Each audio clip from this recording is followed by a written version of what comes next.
hope I finally look actually good in one of these videos. I've been looking like crap in a lot of the recent ones, so hopefully I'll look good in this one. Ah, Ronald Reagan. All right.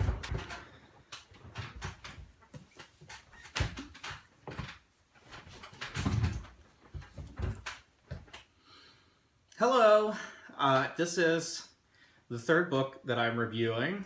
It is Killing Reagan by Bill O'Reilly. It was the #1 nonfiction for the week of November 8th. It replaced Humans of New York Stories. Actually, it was #1 even before that, but I'm starting off with November 1st, 2015, and so now we're on to the next week. So this is an inherently political subject matter, a president, but I will say I like this book. I don't really watch Bill O'Reilly, but I also don't watch cable or television in general, for that matter. Don't get me wrong, I've seen plenty of TV, but I'm not that familiar with the show. I mean, it's kind of hard to escape when someone's as famous as Bill O'Reilly or Ronald Reagan, for that matter. It's hard to not have certain impressions of them. I learned, I think, a pretty good deal about Ronald Reagan. I was one, maybe two, when he left office. I don't remember him as president, and he died of Alzheimer's.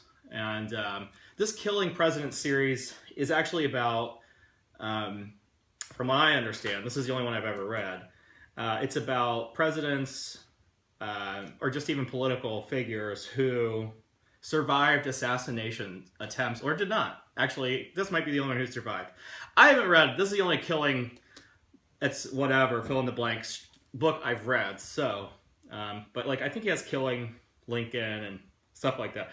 So there was an assassination attempt on Ronald Reagan's life, and so the book switches between kind of explaining the life of the killer, or the would-be assassin, and then it switches, mainly it's about Ronald Reagan, sort of like nonfiction. I feel like an airhead today. I don't know what's wrong with me. Maybe it's the new clothes I got. But it's mostly about Ronald Reagan, so it's like a biography. It's a history. Did you know that Ronald Reagan used to be a Democrat? And did you know that Hillary Clinton used to be a Republican? I would recommend reading it if you have any interest in Reagan whatsoever, or just in American history.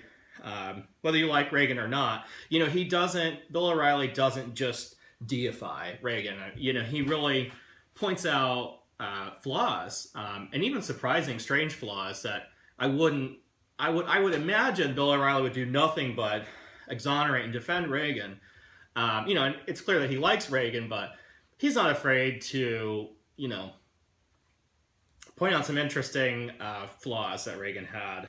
Reagan was an actor, so he was like a big Hollywood, playboy at one time. He divorced his first wife. Nancy Reagan wasn't his first wife. And this, I'm just going to read this. Embittered, Reagan begins to behave in a callow fashion following the divorce. He spends lavishly at Hollywood nightclubs such as Ciro's, the Coconut Grove, and Slapsy Maxie's, drinking too much and conducting a series of sexual affairs with women decades younger than he. His actions do not go unnoticed by the press. Silver Screen magazine writes, "Never thought we'd come right out and call Ronnie Reagan a wolf, but leave us face it. Suddenly, every glamour gal considers him a super sexy escort for the evening. Even he admits he's missed a lot of fun and frolic and is out to make up for it." So, I was just surprised that he went through this sort of player period, and he hooked up with actresses, that were Academy Award winning later on in their careers, and I just never knew him as that kind of a person. So he lived in Beverly Hills, and Reagan was he was like a Hollywood president. So Reagan kind of falls into politics. He was concerned with political matters, but he didn't set out. He set out to be a big actor. And, he was successful to a point, But, he really experienced more success eventually in the political realm and became the governor of California. And it was interesting that a lot of famous Republicans did not like him, including Nixon. Nixon and Reagan did not get along, apparently. So that was another interesting fact. He kind of, I guess he became the head of one of the, I don't know if it was a Screen Actors Guild, and he helped with the FBI to kind of ferret out some of the communists who were associated with the Soviet Union at the time and were trying to get more control over the media in this country. So he was like always a Cold Warrior. I mean, the Cold War and the conflict with communism and the Soviet Union were the defining political issues of his lifetime. And I mean, eventually, for most of that century, he was the guy that told Gorbachev to tear down that wall, the Berlin Wall and all that. He was not afraid to be lavish. And so the book kind of draws contrast between him and Carter, President Carter, who he replaced, because Carter became really unpopular with the way that he was dealing with the Iranian hostage crisis. And so Reagan won in like a landslide. And he was like I said, he was very lavish. Nancy Reagan wore a dress that in today's money would be worth $64,000. And, Carter was like salt of the earth, peanut farmer, I don't know if he was ever a pastor, but just very much like a Christian. And here we have on the Republican side, the glitz and glamour Hollywood president. So, you would almost think it would be the other way around politically, but he was getting old. He was the oldest president still to this day to ever hold the office. And after the assassination attempt, his health took a toll. It took a toll on his health, rather. And, he was never like this intellectual giant. It was more about his moral fiber and his effective communication. He was an excellent communicator and great speeches and things like that. He was a good leader, but, he wasn't a brainiac. Not that he was stupid.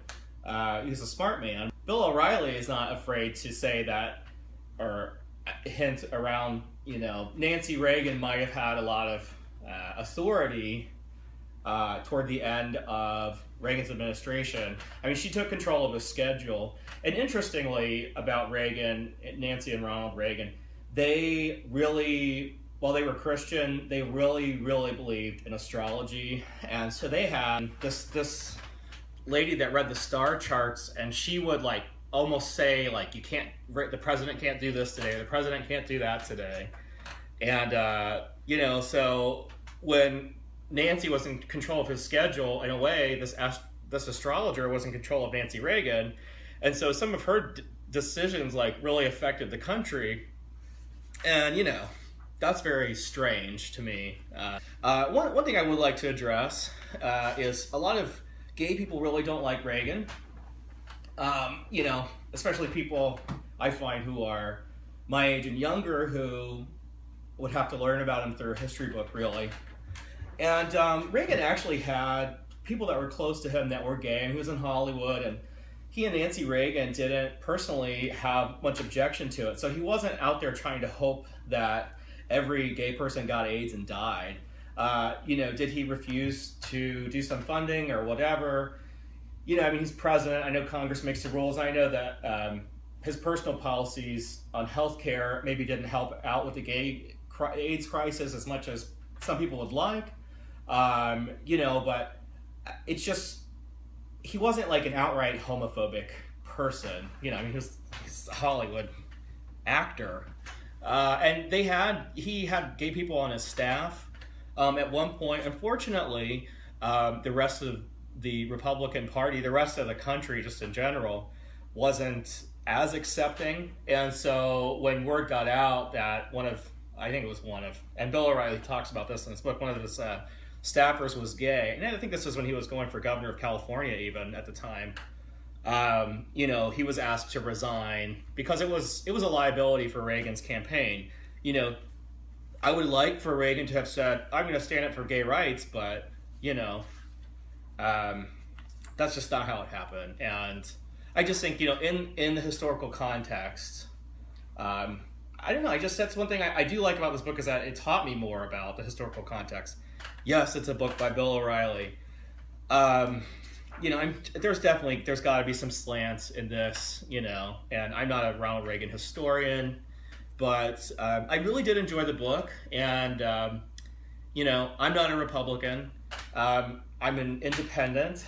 If you're interested in Reagan, you're interested in presidential history or just American history in general, it's interesting to follow his career. And, the guy that tried to kill him was a real creep. He was obsessed with Jodie Foster, and the guy who tried to assassinate Reagan was furious when he found out that Jodie Foster had come out as a lesbian. So, anyway, I liked it. I did like killing Reagan. I always feel like saying that phrase is going to put me on a NSA watch list, but anyway. All right, well, thank you.